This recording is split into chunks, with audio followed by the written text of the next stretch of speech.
Did you know this about XRP? Wallets holding 500 XRP or less reach around 78% of all XRP wallets. Now, how many people do you think have multiple wallets holding XRP? I got about 4. Let's just say the average is 2. Well, there is an estimated 7 to 8 million wallets holding XRP. If the average person has 2 wallets, that's only 3.5 million to begin with. We'll round it up. We'll say 4 million people have XRP. If 78% of those 4 million have 500 or less XRP, that leaves only about 880,000 people who have more than 500 XRP. For very easy math, we're going to say that's a million people. Now, the overwhelming majority of XRP stored in wallets is controlled and owned by large institutions and their very large wallets full of XRP. So in terms of the retail investor, guys, you are so fucking early. So if you're one of the, let's say, just million people, we're going to make it very easy math, who have 500 XRP or more, you are 0.000125% of the population. The global population, that's out of 8 billion people. Now, I want you to think about what the Clarity Act is going to do.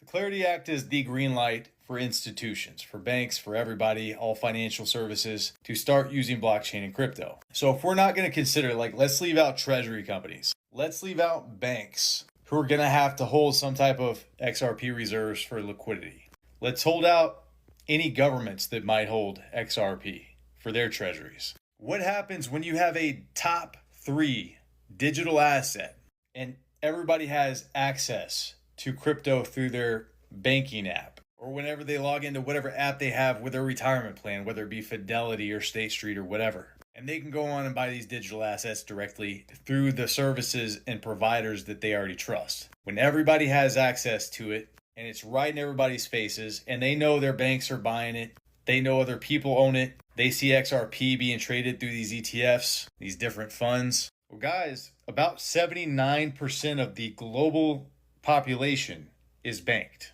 That leaves about 1.3 billion people who are not banked. Out of 8 billion people, roughly, because I think there's more than 8 billion people, we'll just say 7 billion people are banked.